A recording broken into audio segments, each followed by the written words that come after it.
세례 요한이 잡혀서 감옥에 갇히자 예수님께서 사역을 시작하셨습니다. 구약 시대가 끝나고 신약 시대가 시작된 것입니다. 율법의 시대가 막을 내리고 은혜의 시대가 열렸습니다. 드디어 예수님의 공생애가 시작됐습니다.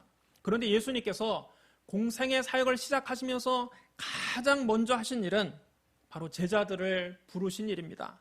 오늘 본문은 예수님께서 그의 첫 번째 제자들인 시몬 베드로와 안드레, 야고보와 요한 이 네 사람을 부르신 이야기입니다.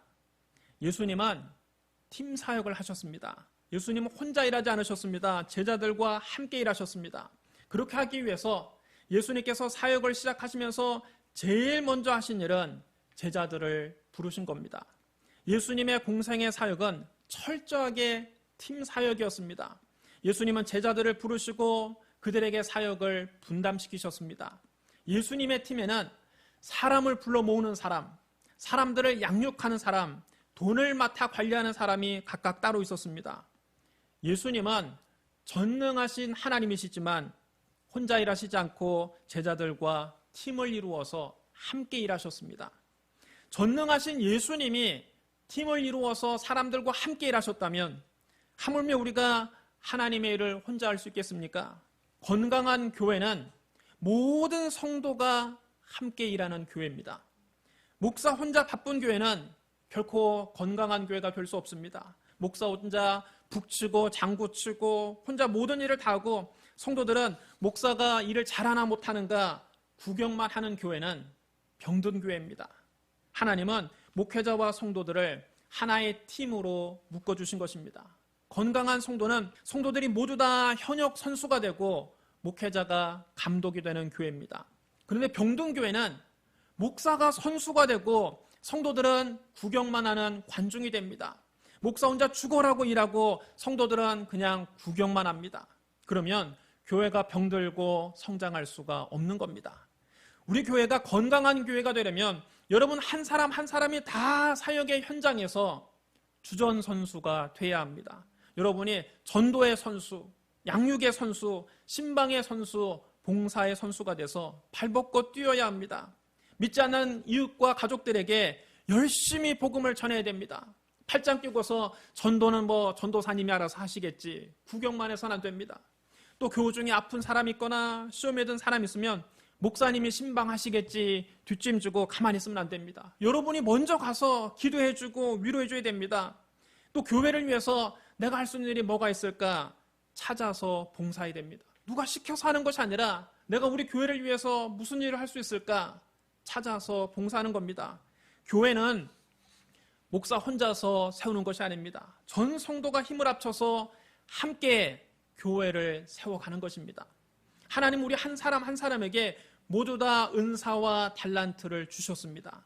어떤 이에게는 가르치는 은사를, 어떤 이에게는 찬양의 은사를, 어떤 이에게는 구제의 은사를, 어떤 이에게는 섬김의 은사를 주셨습니다. 고린도전서 12장 8절로 11절에 이렇게 기록되어 있습니다. 어떤 사람에게는 성령으로 말미암아 지혜의 말씀을, 어떤 사람에게는 같은 성령을 따라 지식의 말씀을, 다른 사람에게는 같은 성령으로 믿음을, 어떤 사람에게는 한 성령으로 병 고치는 은사를, 어떤 사람에게는 능력 행함을, 어떤 사람에게는 예언함을, 어떤 사람에게는 영들 분별함을, 다른 사람에게는 각종 방언 말함을, 어떤 사람에게는 방언들 통역함을 주시나니 이 모든 일은 같은 한 성령이 행하사 그의 뜻대로 각 사람에게 나누어 주시는 것이니라. 성령님 우리 각 사람에게 각각 은사를 나누어 주셨습니다. 은사를 받지 않은 사람은 한 사람도 없습니다. 다 여러분 은사를 가지고 있습니다. 로마서 12장 6절로 8절에도 이렇게 기록되어 있습니다. 우리에게 주신 은혜대로 받은 은사가 각각 다르니 혹 예언이면 믿음의 분수대로, 혹 섬기는 일이면 섬기는 일로, 혹 가르치는 자면 가르치는 일로, 혹 위로하는 자면 위로하는 일로, 구제하는 자는 성실함으로, 다스리는 자는 부지런함으로, 긍휼을 베푸는 자는 즐거움으로 할 것이니라. 하나님 이처럼 우리 각자에게 각각 다른 은사를 주셨습니다. 모든 은사가 다 소중합니다. 어느 것은 더 낫고 어느 것은 더 못한 것이 아닙니다. 모든 은사가 다 교회에 필요합니다. 그래서 다양한 은사를 가진 다양한 사람들이 모여서 한 교회를 든든히 세워가는 것입니다. 은사는 사용해야 합니다. 은사는 잘 간직하고 있으라고 주신 것이 아닙니다. 은사는 쓰라고 주신 것입니다. 은사는 남에게 자랑하라고 주신 것이 아닙니다. 나는 방언을 말할 수 있다. 나는 방언 통역을 할 수 있다. 나는 예언할 수 있다. 자랑하고 떠벌리라고 주신 것이 아닙니다. 은사는 교회를 위해서 일하라고 주신 것입니다. 그렇기 때문에 받은 은사를 활용하지 않고 묵혀두면 여러분이 받은 은사는 언젠가 소멸되고 맙니다. 그러므로 하나님 나라와 그리스도의 몸된 교회를 위해서 여러분의 은사를 활용해야 합니다. 받은 은사대로 사역하면 하나님을 기쁘시게 하고 본인은 마음이 기쁘고 교회는 성장하게 됩니다. 하나님께서 나에게 주신 은사가 무엇인가 발견하고 그 은사를 사용함으로 하나님을 기쁘시게 하고 본인도 행복하고 교회의 덕을 세우는 저와 여러분이 되시기를 바랍니다. 여러분은 선수지 관중이 아닙니다. 여러분은 구경꾼이 아니라 주전 선수라는 사실을 잊지 마시기 바랍니다. 여러분 따라해 주랍니다. 나는 구경꾼이 아니라 주전 선수입니다. 예수님은 바쁘게 혼자서 일하지 않으셨습니다. 제자들을 부르시고 그들과 함께 일하셨습니다. 예수님께서 제자들과 팀을 이루어 사역하셨듯 우리 교회도 저와 여러분이 팀을 이루어서 사역을 분담해야 합니다.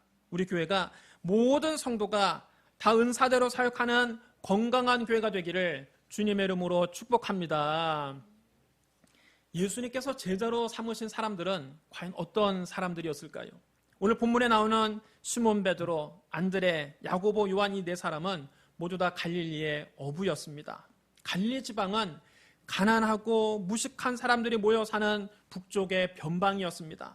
예수님은 당시에 엘리트들이 모여 사는 예루살렘에서 사역하지 않으시고 천대받는 갈릴리에서 주로 사역하셨습니다.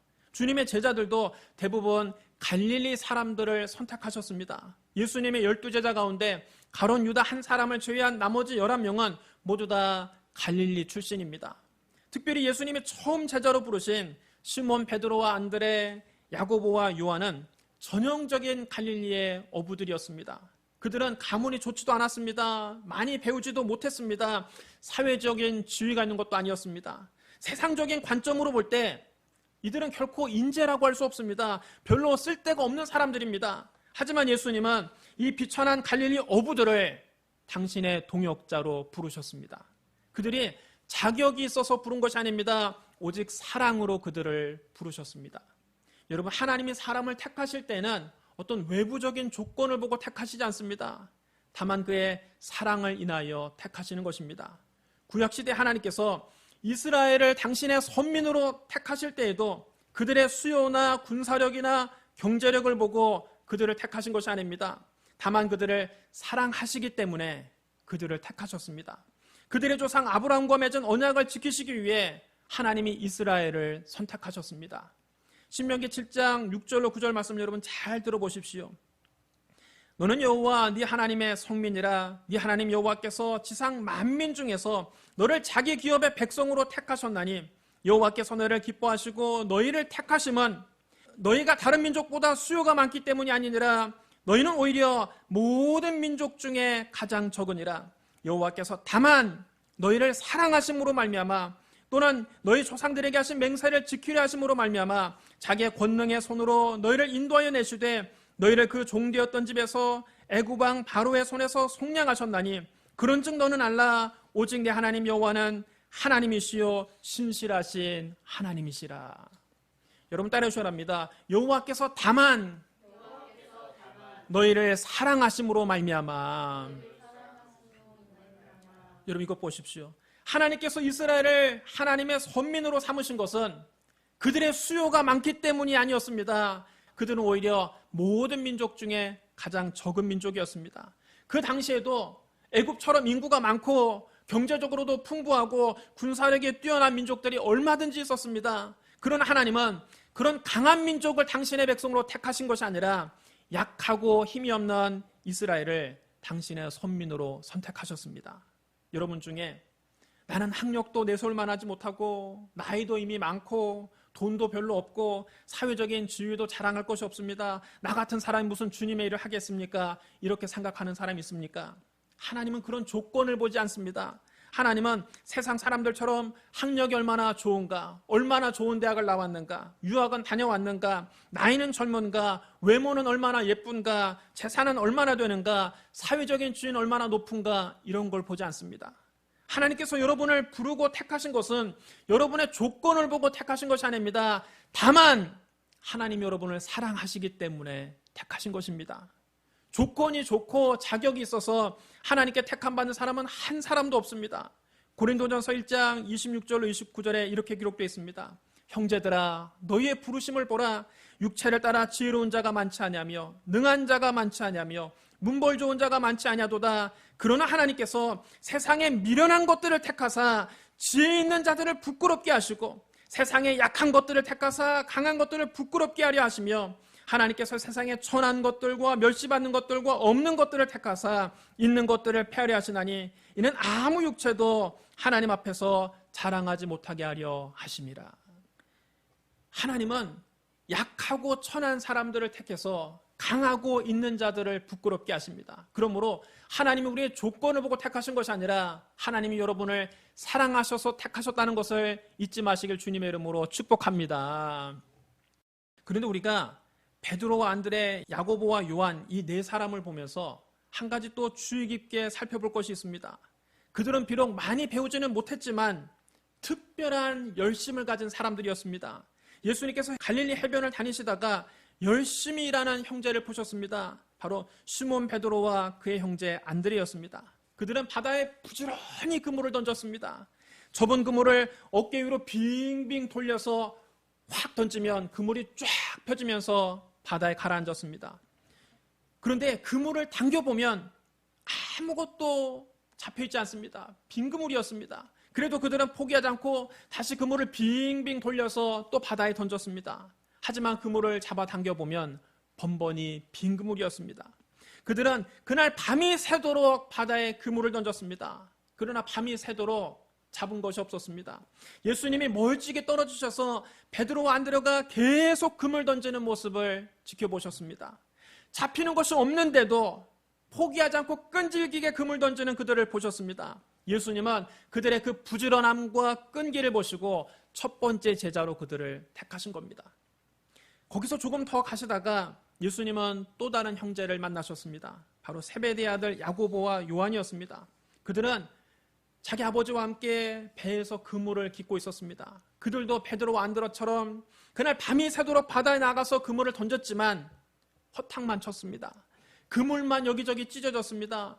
동이 트고 날이 밝아오자 더 이상 고기잡이를 할 수 없었습니다. 그들은 상한 마음을 가지고 해안가로 나왔습니다. 그들은 마음이 많이 상했지만 다른 어부들처럼 술을 마시고 욕을 하면서 발로 배를 걷어차거나 그물을 찢어버리지 않았습니다. 그들은 해안으로 돌아와서 배에서 내리기 전에 먼저 그물을 물에 씻고 찢어진 그물을 꼼꼼하게 기웠습니다. 왜 그랬을까요? 내일 또 고기잡이를 나갈 것이기 때문입니다. 예수님은 그들의 성실함을 보시고 그들을 제자로 택하신 것입니다. 여러분, 베드로와 안드레, 야고보와 요한이 예수님의 부르심을 받을 때 모두 다 자기의 생업에 종사하고 있었던 사실을 기억하십시오. 자기의 생업에 열심이었던 사실을 기억하십시오. 베드로와 안드레는 부지런히 바다에 그물을 던지고 있었고 야고보와 요한 형제는 헤어진 그물을 꼼꼼하게 깁고 있었습니다. 그들은 비록 많이 배우지 못했지만 자기 일에 남다른 열심을 가지고 있었습니다. 하나님은 사람의 조건은 보시지 않지만 사람의 태도는 보십니다. 다시 말하면 하나님은 무식한 사람은 사용하셔도 게으른 사람은 사용하지 않으십니다. 비천한 사람은 사용하셔도 불성실한 사람은 사용하지 않으십니다. 하나님이 말씀하셨습니다. 내가 보는 것은 사람과 같지 아니하니 사람은 외모를 보거니와 나 여호와는 중심을 보느니라. 여러분 따라하셔야 합니다. 나 여호와는 중심을 보느니라. 하나님 우리 마음의 중심을 보십니다. 여러분이 남보다 못 배운 것은 하나님 앞에서 아무런 문제가 되지 않습니다. 그러나 게으른 것은 심각한 문제입니다. 여러분이 남보다 능력이 모자란 것은 크게 문제가 되지 않습니다. 모자란 능력은 하나님이 채우십니다.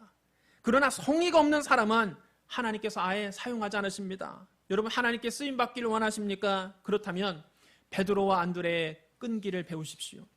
하나님과 함께 위대한 일을 하고 싶습니까? 그렇다면 야고보와 요한의 성실을 배우시기를 주님의 이름으로 축복합니다.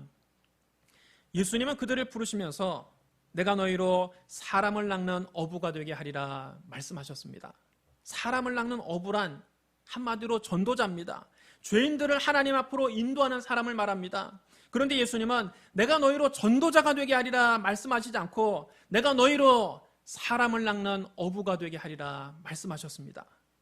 베드로와 안드레가 바닷가에서 고기 잡는 일로 잔뼈가 굵은 어부였기 때문에 예수님이 그렇게 표현하신 것입니다. 그들에게는 전도자라는 말보다 사람을 낚는 어부라는 말이 훨씬 더 마음에 와닿았을 것입니다.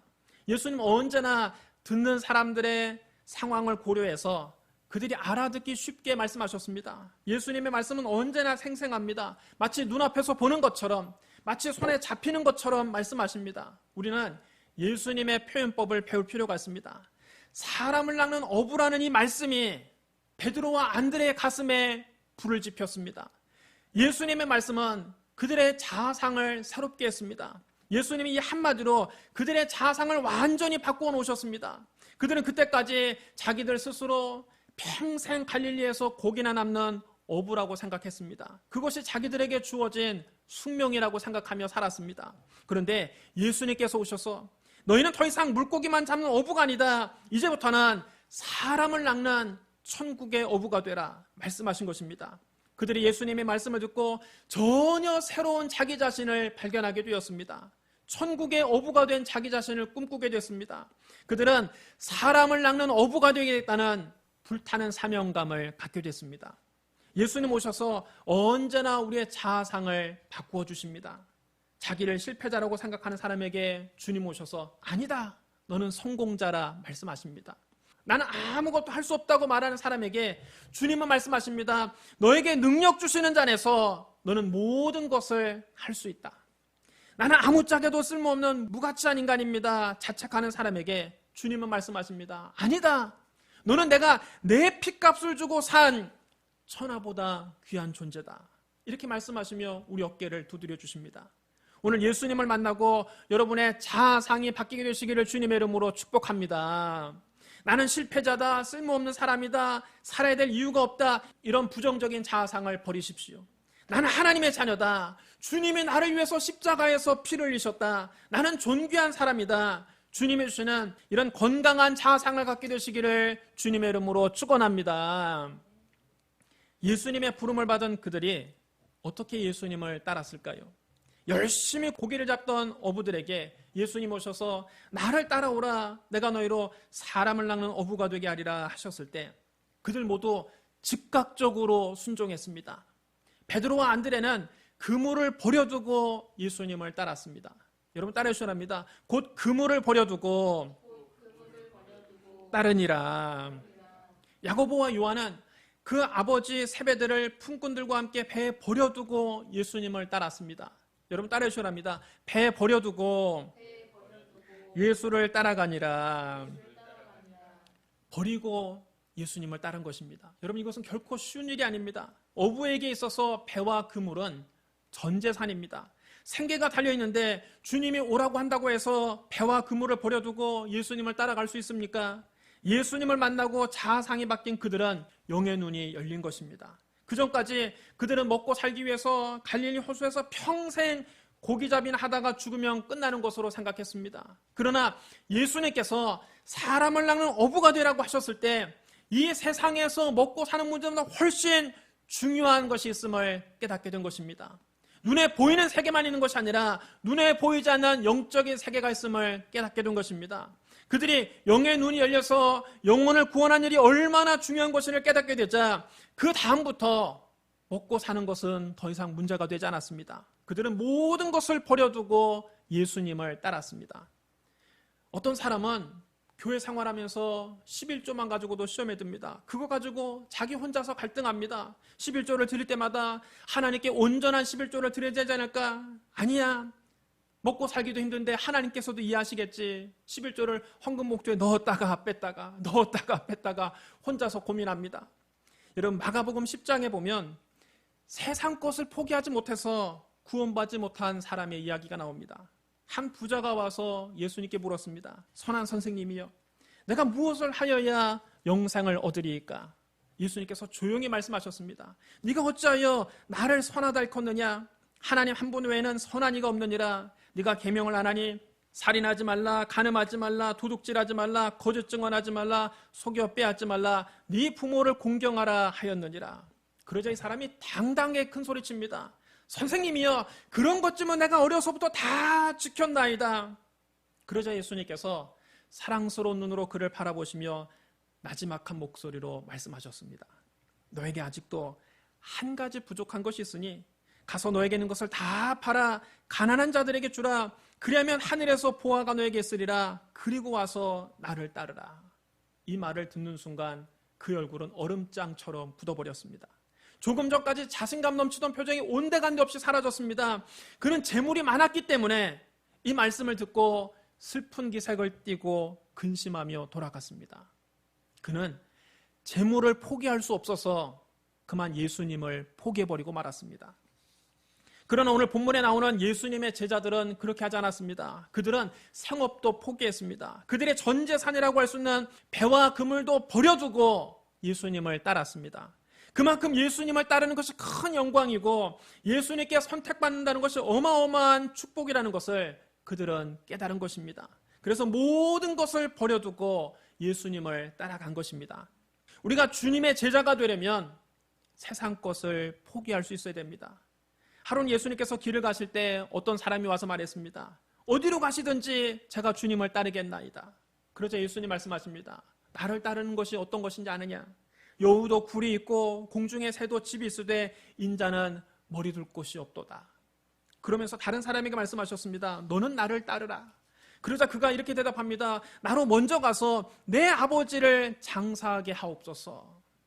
그는 예수님을 따르기는 따르겠지만 아버지 돌아가실 때까지만 그 일을 좀 미뤄달라는 것입니다. 내가 주님의 제자가 되긴 되겠지만 아버지 돌아가실 때까지만, 아버지 장례 다 치르고 난 다음 주님의 제자가 되겠습니다. 그때 예수님 뭐라고 말씀하십니까? 죽은 자들로 자기의 죽은 자들을 장사하게 하고 너는 가서 하나님의 나라를 전파하라. 아버지의 장례도 중요하지만 하나님 나라를 전파하는 것은 그보다 훨씬 더 급하고 중요한 일이라는 것입니다. 그래서 옆에 있던 또 다른 사람이 말했습니다. 주여, 내가 주를 따르겠나이다마는 나로 먼저 내 가족을 작별하게 허락하소서.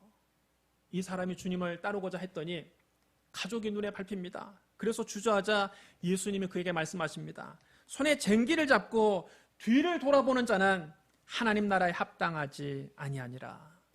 여러분 따라해 주시랍니다. 손에 쟁기를 잡고 뒤를 돌아보는 자는 하나님의 나라에 합당하지 아니하니라. 하나님의 일을 하겠다고 하면서 세상의 미련을 버리지 못하는 사람은 주님의 제자가 될 수 없다는 것입니다. 주님의 제자가 되어 그를 따르는 것은 세상 것을 포기하는 것을 의미합니다. 주님을 따른다고 하면서 세상에 미련을 두거나 예수님보다 더 사랑하는 그 무엇이 있어서는 안 되는 것입니다. 오직 주님을 바라보고 주님 말씀에 즉각적으로 순종해야 합니다. 이런 점에서 갈릴리의 네 어부는 우리의 귀감이 됩니다. 여러분 가슴에 손 얹고 오늘 한번 생각해 보십시오. 주님을 따른다고 하면서 아직까지 내가 배와 그물을 움켜쥐고 있지는 않습니까? 세상의 쾌락, 세상의 부귀, 세상의 명예, 세상의 권력에 미련을 못 버리고 있지는 않습니까? 온전히 주님을 따르기 위해서는 이런 세상 즐거움을 다 버릴 수 있어야 합니다. 이런 것에 발목이 잡혀서는 주님의 제자가 될 수 없습니다. 내가 주인 삼은 모든 것 내려놓고 주님을 따라가야 됩니다. 내가 사랑했던 모든 것을 내려놓고 주님을 따라가야 합니다. 그러면 주님 우리 영혼 깊은 곳에 세상이 줄 수 없는 평안을 주십니다. 거친 풍랑에도 깊은 바다처럼 내 영혼을 잠잠하게 하십니다. 여러분 풍랑일 때 얕은 파도는 파도가 치고 난리가 납니다. 그러나 깊은 바닷속은 항상 고요하고 잠잠합니다. 우리가 주님을 이용해서 세상의 부귀를 얻으려고 할 때, 주님을 이용해서 세상의 인기를 얻으려고 할 때, 주님을 이용해서 세상의 명예, 세상의 권력을 얻으려는 얕은 믿음일 때는 상황에 따라 일희일비하고 마음이 늘 흔들립니다. 하지만 주님을 위해서 모든 것을 내려놓을 수 있는 깊은 믿음이 되면 어떤 상황에도 마음이 고요하고 평안한 것입니다. 주식이 오르거나 내리거나 우리 마음이 흔들리지 않습니다. 부동산 가격이 오르거나 내리거나 일희일비하지 않습니다. 사업이 잘 되거나 안 되거나 근심하지 않습니다. 인기가 있거나 없거나 내 마음이 항상 평안합니다. 성적이 오르거나 떨어지거나 불안하지 않습니다. 세상 사람들이 나를 비난하거나 말거나 평상심을 유지합니다. 주위가 올라가거나 내려가거나 내 마음이 요동하지 않습니다. 이런 세상의 풍랑에 흔들리지 않는 참된 평안을 누리게 되는 것입니다. 이것이 주님의 제자가 된 사람이 누리는 행복입니다. 또 우리가 주님을 위해서 버리면 주님이 채워주십니다. 우리가 비워야 주님이 채워주시는 것입니다. 주님은 결코 우리에게 손해나게 하지 않습니다. 우리가 주님을 위해서 작은 것을 포기하고 버리면 주님은 큰 것을 주십니다. 우리가 주님을 위해서 좋은 것을 포기하면 주님 우리에게 더 좋은 것을 주십니다. 우리가 주님을 위해서 땅의 것을 내려놓으면 주님 우리에게 하늘의 보화를 주십니다. 그러므로 주님을 위해서 세상 욕심을 다 버리고 주님을 따르는 저와 여러분 되시기를 주님의 이름으로 축복합니다. 사랑하는 성도 여러분, 예수님은 전능하신 하나님이시지만 혼자서 바쁘게 사역하지 않으셨습니다. 제자들을 부르시고 그들에게 사역을 분담시키셨습니다. 주님 우리 모두를 사역자로 부르셨습니다. 하나님께서 나에게 어떤 은사를 주셨는가 잘 살펴보고 그 은사를 활용해서 그리스도의 몸된 교회를 섬기는 저와 여러분 되시기를 주님의 이름으로 축원합니다. 예수님은 갈릴리에 별 볼 일 없는 어부들을 택하셔서 위대한 사도로 변화시키셨습니다. 주님 우리의 가문이나 학력이나 인물이나 재산이나 주의 같은 외부적인 조건을 보지 않으십니다. 하나님은 우리의 중심을 보십니다. 예수님은 우리의 자아상을 바꿔주십니다. 먹고 살기 위해서 고기를 잡는 어부가 아니라 사람을 낚는 어부가 되십시오. 부정적인 자아상을 버리고 주님이 주시는 긍정적인 자아상을 가지십시오. 우리 모두를 주님은 제자로 부르셨습니다. 세상의 그물과 배를 버려두고 예수님을 따르시기 바랍니다. 그동안 내가 주인 삼았던 세상 것들을 다 버리고 주님을 따라가는 저와 여러분 되시기를 주님의 이름으로 축원합니다. 우리 기도하겠습니다. 사랑과 은혜가 풍성하신 하나님 아버지, 죄 많은 세상에서 뒹굴며 살아온 우리를 주님의 제자로 불러주시니 감사합니다. 이제부터 먹고 살기 위해서 일하는 어부가 아니라 천하보다 귀한 영혼을 구하는 사람을 낚는 어부가 되게 하여 주옵소서. 내가 주인 삼은 모든 것 내려놓고 주님을 따라가길 원합니다. 내가 사랑했던 모든 것 내려놓고 주님을 따르기 원합니다. 성령이여 우리의 마음을 인도하여 주옵소서. 예수님 이름으로 감사하며 기도드리옵나이다. 아멘.